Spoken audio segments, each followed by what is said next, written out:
Dando continuidade às nossas aulas sobre a reforma trabalhista, eu agora gostaria de abordar a questão da responsabilidade trabalhista. Né? Aqui, sob esse rótulo, eu vou tratar essencialmente de 4 pontos.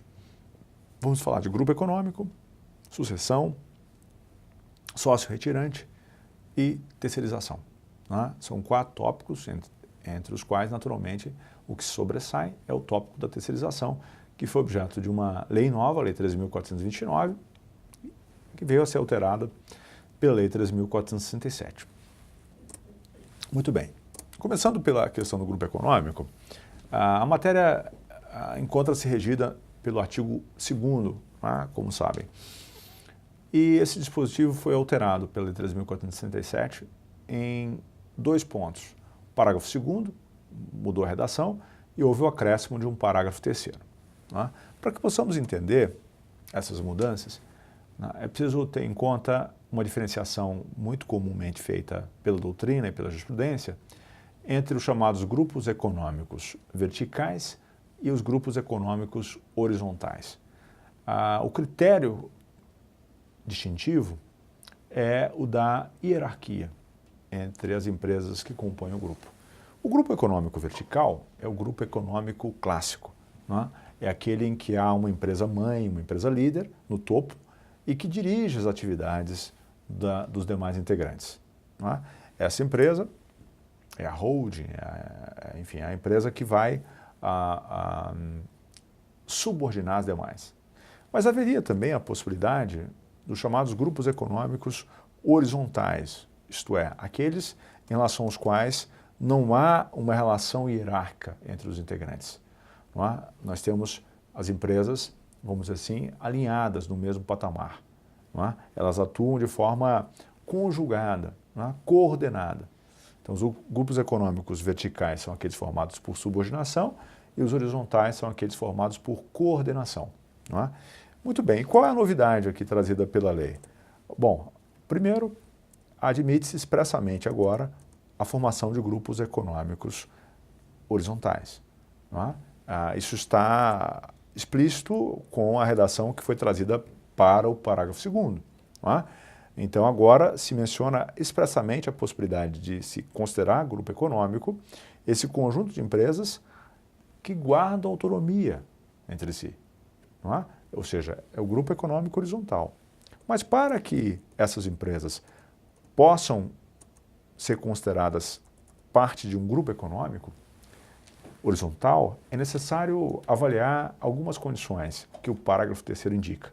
E quais são essas condições? Bom, o primeiro esclarecimento que esse parágrafo traz é o que já estava na jurisprudência do TST, pode ser visto do link que eu coloquei aqui, que é o seguinte: não basta a mera identidade de sócio. Ou seja, para configurar grupo econômico, não basta que haja sócios em comum. Não basta que o sócio da empresa A também seja sócio da empresa B e assim por diante. Isso não é suficiente. O que é necessário comprovar para impor responsabilidade solidária aos integrantes do grupo econômico? É o principal efeito buscado nas ações trabalhistas. São 3 exigências. Todas elas, no fundo, revelam uma única coisa, que é a coordenação, a atuação coordenada. Então, nós temos a demonstração de interesse integrado, efetiva comunhão de interesses, atuação conjunta das empresas integrantes. O que isso quer dizer? Por exemplo, comprar insumos em conjunto, contratar mão de obra comum,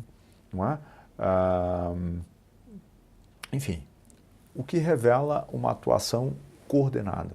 É isto, essencialmente, que vai ter que ser demonstrado para que se caracterize um grupo econômico. Muito bem. Quanto à sucessão, agora nós passamos a ter uma referência expressa. Antes, a figura da sucessão decorria de uma interpretação conferida a 2 artigos da CLT, os artigos 10 e 448. Esses artigos positivavam o que na doutrina se conheceu como princípio da intangibilidade contratual objetiva, para usar a expressão utilizada, por exemplo, pelo professor Maurício Godinho Delgado. Em que consistiria esse princípio? O princípio da intangibilidade contratual objetiva significa que nenhuma alteração na estrutura jurídica ou na propriedade do empregador afeta os contratos em curso. Tá? Então, se você trabalha numa empresa que é vendida por uma outra, esta mudança na propriedade não vai afetar o seu contrato de trabalho. A mudança no aspecto subjetivo não acarreta alteração no aspecto objetivo. Então, o seu salário, por exemplo, não vai mudar, não pode mudar, sua jornada de trabalho não pode mudar, em seu prejuízo, naturalmente, pelo simples fato de que a empresa foi vendida para uma outra. Se você continua lá, nada muda. Muito bem. Daí se seguiu essa figura da sucessão. Né? A sucessão é, essencialmente, como sabemos, a transferência de responsabilidade de um empregador para outro. É isso. Né? Para que haja essa transferência de responsabilidade, duas exigências se impõem. Primeiro, transferência da unidade econômico-jurídica, ou seja, transferência da unidade do ponto de vista econômico, isto é, do conjunto dos meios de produção, não é? dos meios necessários para desenvolver uma atividade econômica. Não é? Por exemplo, se é um restaurante, tá? Vai estar lá uma cozinha industrial, não é? Os equipamentos todos, isso está sendo vendido, está sendo adquirido pelo sucessor. Não é? E a unidade jurídica, que é este conjunto, esse plexo de direitos e obrigações, que também está sendo transferidos. Tá? Os ativos e o passivo. Além da transferência da unidade econômico-jurídica, também se exige a continuidade na atividade econômica, a continuidade no desenvolvimento da atividade econômica. Por exemplo, você compra uma fazenda, né? Uma pessoa compra uma fazenda, onde se plantava soja, e lá resolve instalar um hotel-fazenda. Não há continuidade da atividade econômica. Ou lá resolve instalar seu sítio, sua casa de campo. Não há continuidade da atividade econômica. Pois bem, o que mudou em relação à sucessão? Essencialmente, agora o 448A, não é, imputa responsabilidade, não é, ao sucessor, inclusive quanto às obrigações contraídas à época em que esses trabalhadores trabalhavam para a empresa sucedida. Tá? Em resumo, o que a gente pode dizer, nós podemos afirmar que são consequências daí, que já estavam em alguma medida presentes na jurisprudência, sobretudo do TST. Essa responsabilidade, não é, é integral e ilimitada do sucessor. Não é? Em que sentido é integral? Não é? Primeiro porque ela é exclusiva do sucessor. Não é? O sucedido não responde, como regra. Há exceções, como por exemplo a que ocorre com a fraude, né? Seria o exemplo mais emblemático, não é? Mas também quando se trata de concessionária de serviço público, o J225 da SBDI1, desmembramento de municípios, o J92, entre outros. Como regra, o sucessor responde exclusivamente. O sucedido não responde por nada.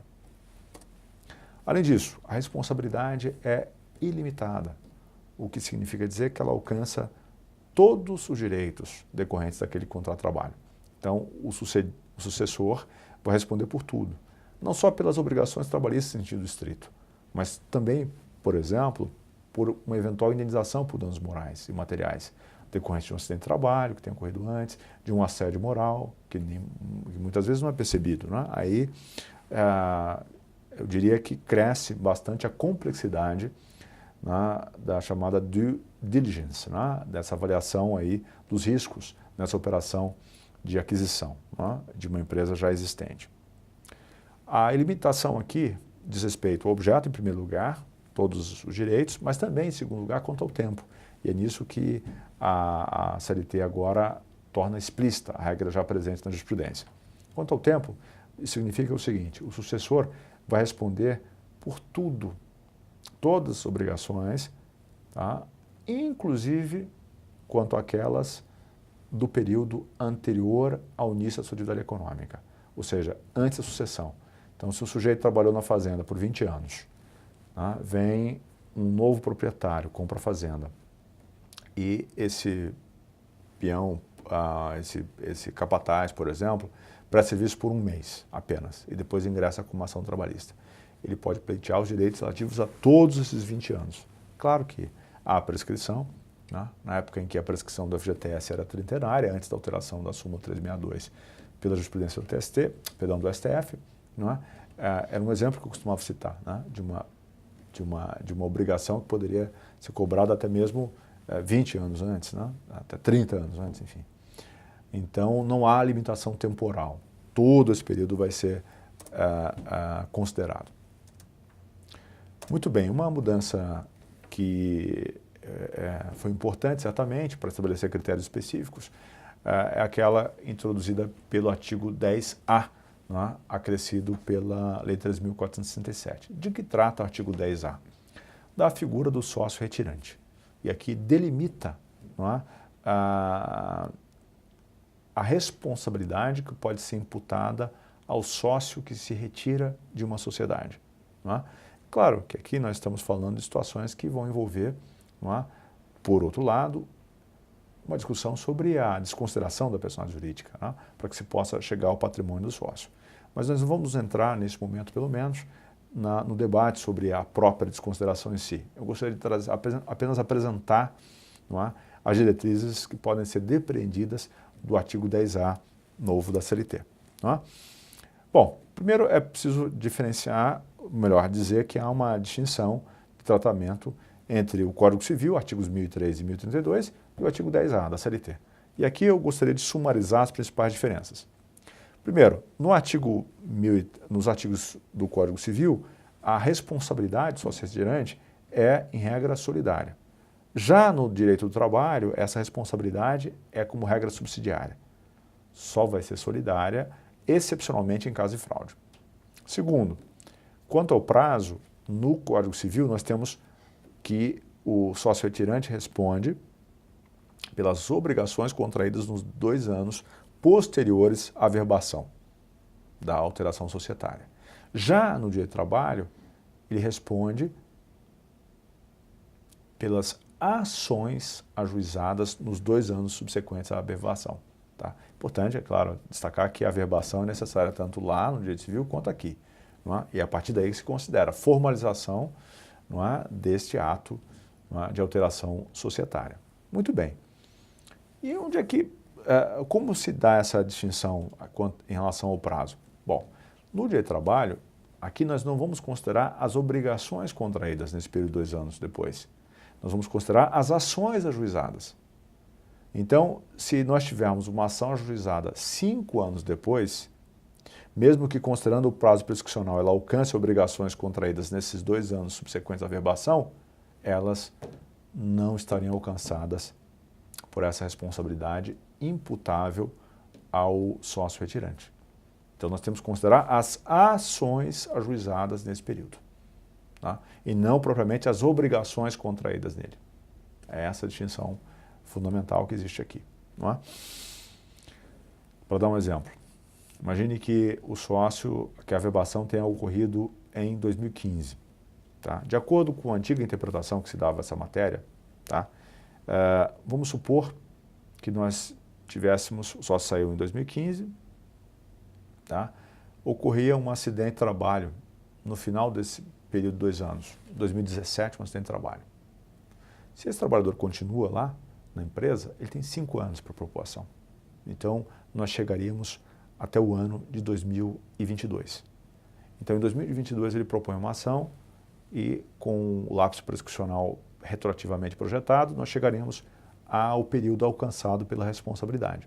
Então, o sócio retirante poderia ser eventualmente responsabilizado nesse caso, não mais. De acordo, pelo menos, com a redação literal desse preceito, do artigo 10A, ele não responderia nesse caso. Essa é a diferença. Muito bem. Em relação ao alcance subjetivo,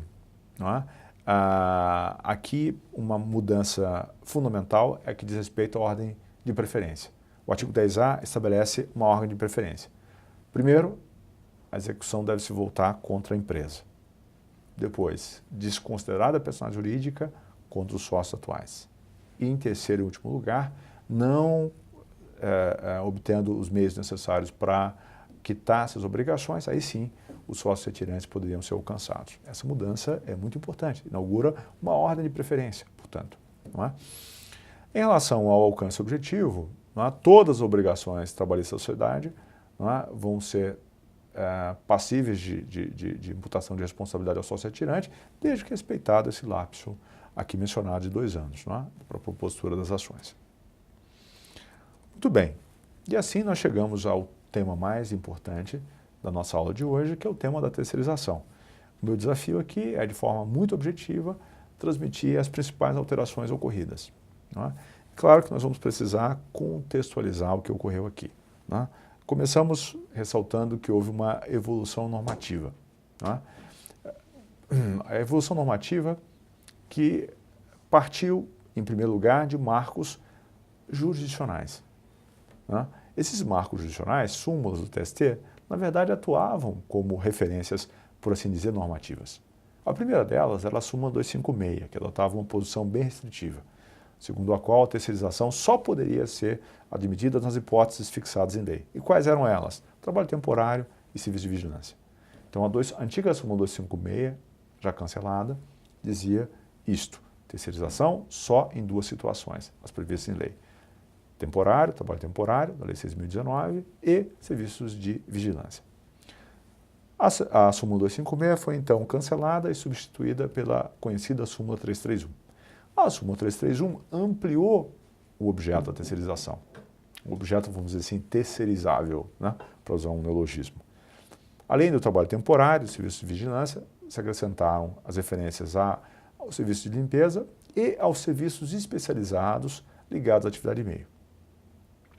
Por outro lado, a súmula inaugurou aqui alguns requisitos, estabeleceu alguns requisitos de validade para a terceirização, entre os quais nós podemos destacar a necessidade de desenvolvimento de atividade meio por parte do terceirizado, a ausência de subordinação direta entre o tomador e o terceirizado e a ausência de pessoalidade, também entre o terceirizado e o tomador. Esses eram os requisitos de validade contidos explicitamente na súmula 331.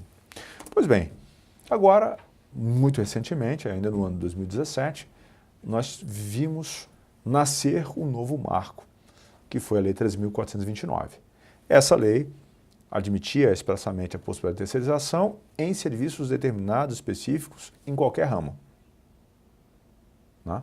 Isso levou alguns a discutir se seria ou não possível a terceirização em atividade fim. Não vem o caso aqui discutir, nesse momento, essa questão. Depois, como requisitos, se estabeleceu a necessidade de vinculação ao objeto contratado, ou seja, para ser válida a terceirização, o trabalhador terceirizado não poderia desenvolver atividade diversa daquela para a qual a empresa prestadora foi contratada. Então, se o serviço contratado for o serviço de vigilância, esse sujeito não poderia trabalhar com limpeza, por exemplo. Além disso, a ausência de vinculação anterior entre o trabalhador terceirizado e o tomador no interstício de 18 meses. Né?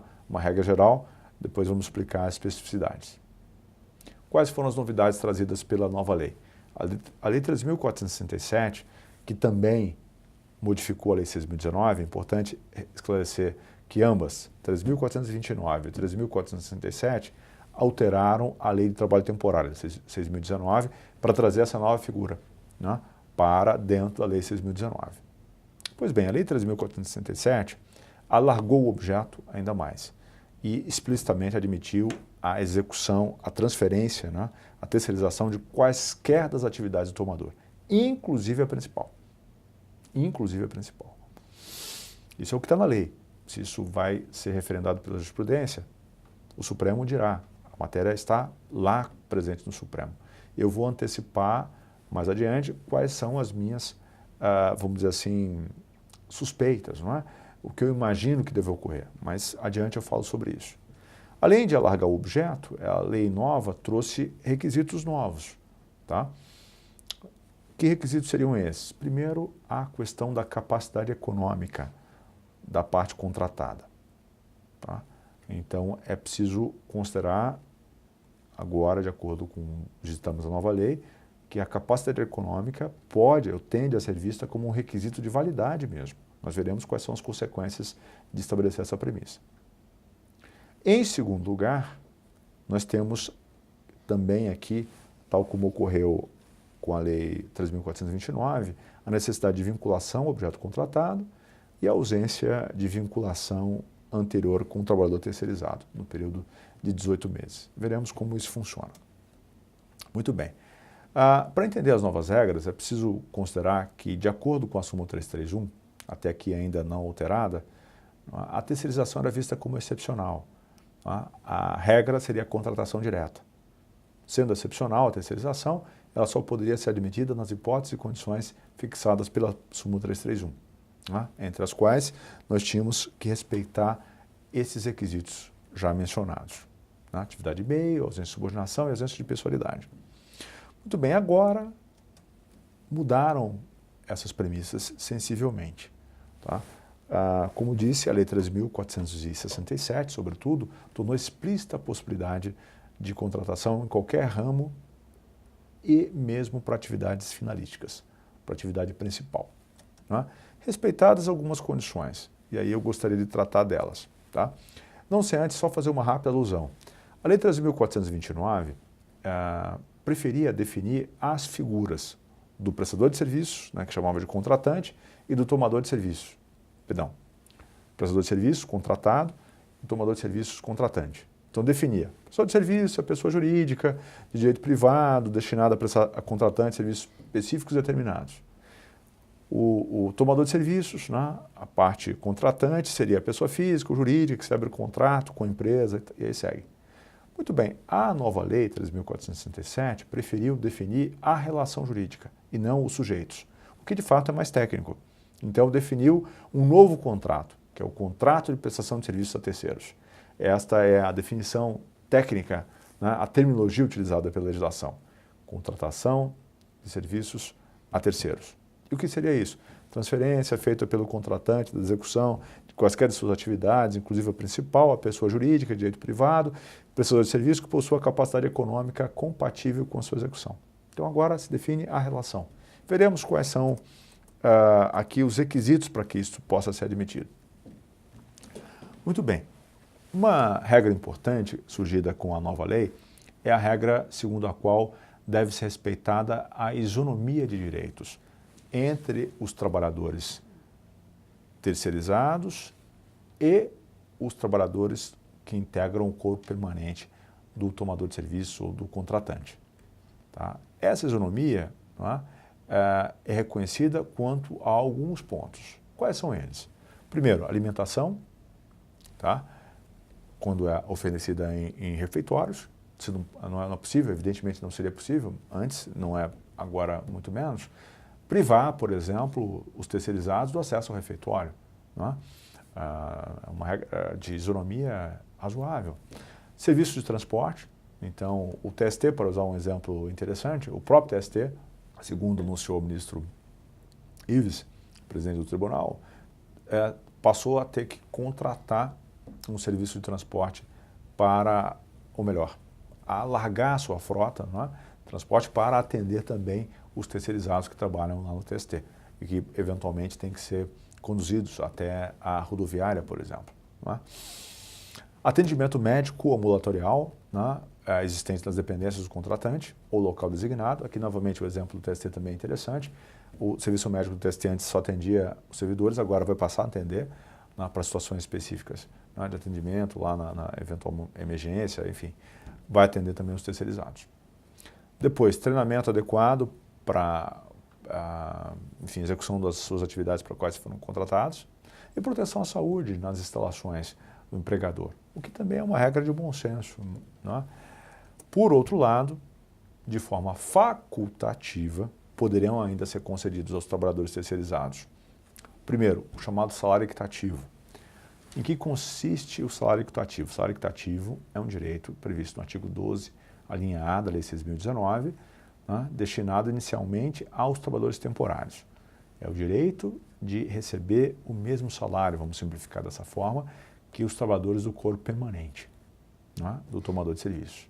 Pois bem, esse direito foi estendido pela jurisprudência para os casos de terceirização irregular envolvendo a administração pública, sociedade de economia mista, empresas públicas, mais especificamente, de acordo com o J 383 da SPD 1 do TST. Ora, esse direito ao salário equitativo, de acordo com a lei, pode ser estendido aos trabalhadores terceirizados se houver um acordo entre contratante e contratado nesse aspecto. Isso vai depender de um acordo.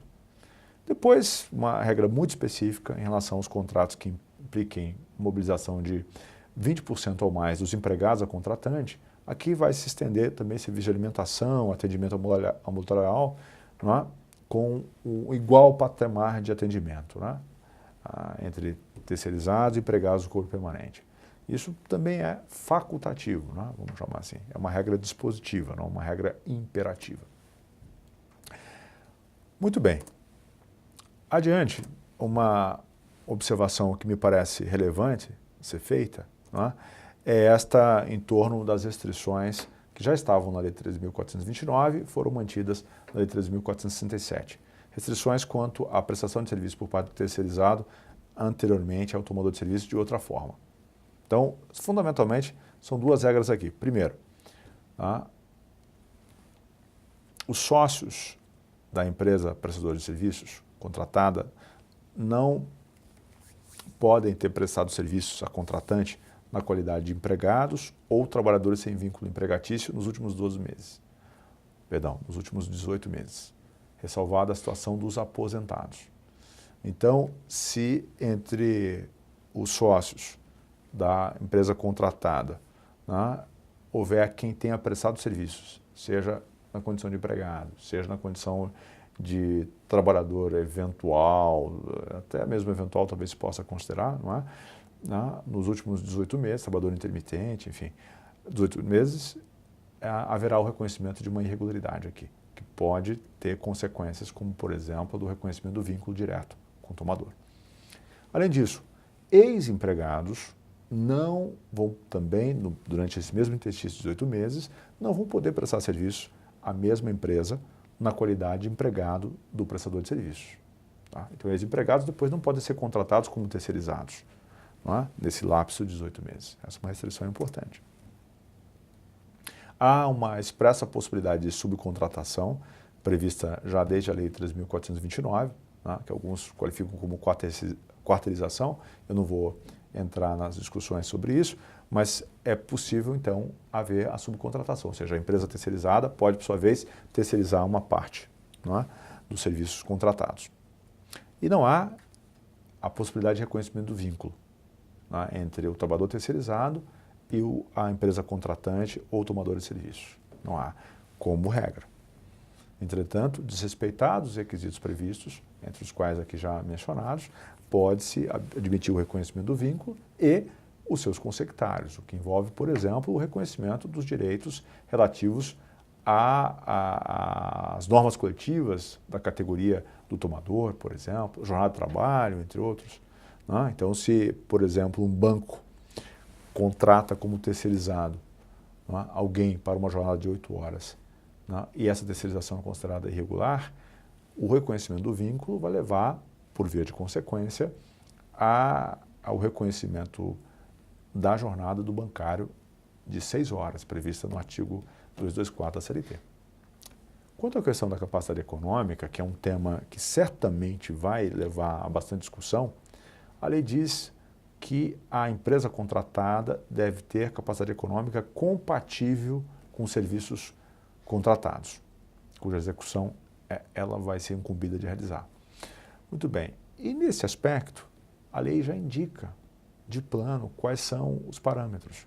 Né? Esses parâmetros dizem respeito ao número de trabalhadores. Até 10 trabalhadores vai ter que ter um capital social de pelo menos 10 mil. Acima de 10 até 20, 25 mil. E assim por diante. De modo que acima de 100 trabalhadores você vai ter que ter um capital social de 250 mil. Esses são os parâmetros formais. Na jurisprudência, talvez, de acordo com as inclinações que a magistratura tem revelado, talvez faça uma avaliação um pouco mais abrangente, considerando, por exemplo, um eventual estado de insolvência, não é? O descumprimento reiterado de obrigações trabalhistas pode fazer presumir a incapacidade econômica. E, aliás, essa incapacidade econômica pode ser superveniente, o que vai fazer com que o tomador de serviços tenha que promover uma supervisão, não só no momento da celebração do contrato, mas depois, durante a sua execução, para saber se aquela capacidade econômica identificada no primeiro momento persiste. Por quê? Porque se desaparece a capacidade econômica, há um risco de a jurisprudência vir aí um requisito de validade e, uma vez descumprido, que uma vez descumprido poderia levar como efeito principal, há o reconhecimento do vínculo de emprego direto e a responsabilidade solidária nesse caso. Não é? E, como regra, para concluirmos, né, de outro lado, é preciso ter em conta que a responsabilidade seria subsidiária. Então, a parte contratante, o antigo, como se conhecia antigamente como tomador de serviços, né, responde subsidiariamente. Né? Não sei, em caso de fraude, quando a responsabilidade será solidária. Né? Qual o alcance dessa responsabilidade? Todas as obrigações trabalhistas e previdenciárias. Entre as obrigações trabalhistas se incluem todos os direitos decorrentes daquele contrato de trabalho, né? Inclusive aqueles que não são estritamente trabalhistas, né? Como o caso já havia mencionado de indenizações por danos morais e materiais, né? Decorrentes de um eventual acidente, por exemplo. Né? Importante ressaltar que agora nós temos um capítulo próprio, como veremos, né? Sobre danos extrapatrimoniais na CLT, 223A a 223G.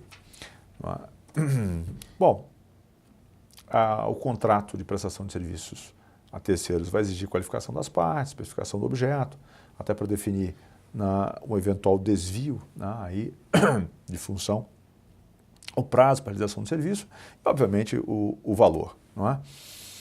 Há objeções gerais à lei de terceirização, mas a principal delas diz respeito à possibilidade de terceirização da atividade fim.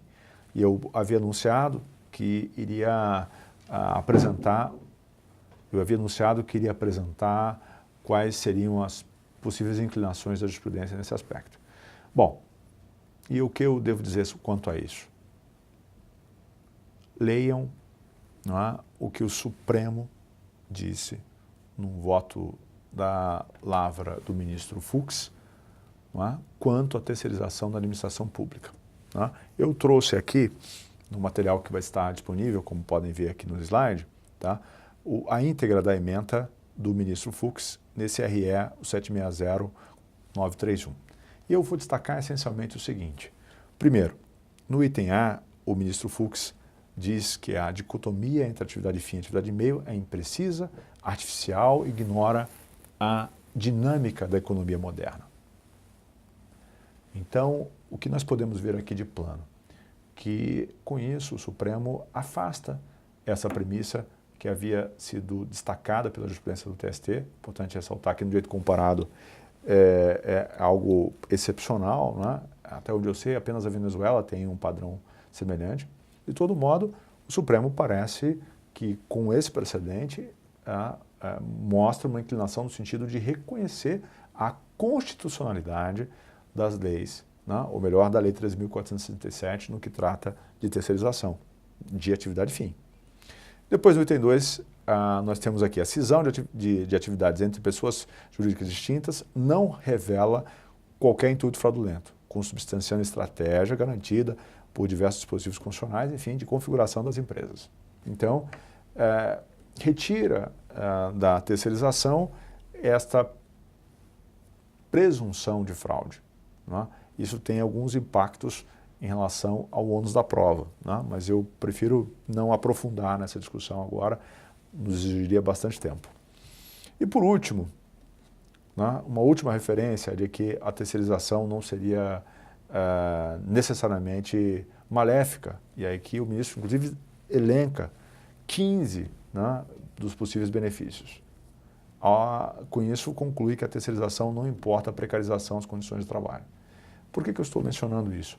Porque a impressão que se tem ao ler esse acórdão, que não trata propriamente da terceirização da iniciativa privada, né, é a de que o Supremo parece chancelar a terceirização, a ampliação de objeto trazida pela lei, né, afastando essas duas premissas centrais, de que seria necessário distinguir atividade fim e atividade meio, de um lado, e segundo, que a terceirização acarretaria necessariamente degradação das condições de trabalho. Com isso, nós encerramos essa nossa aula. Novamente, para eventuais dúvidas, observações, eu pediria que entrassem em contato por meio do meu endereço eletrônico, que é trabalho@gaudio.com.br. Novamente agradeço a sua paciência e espero revê-lo em breve.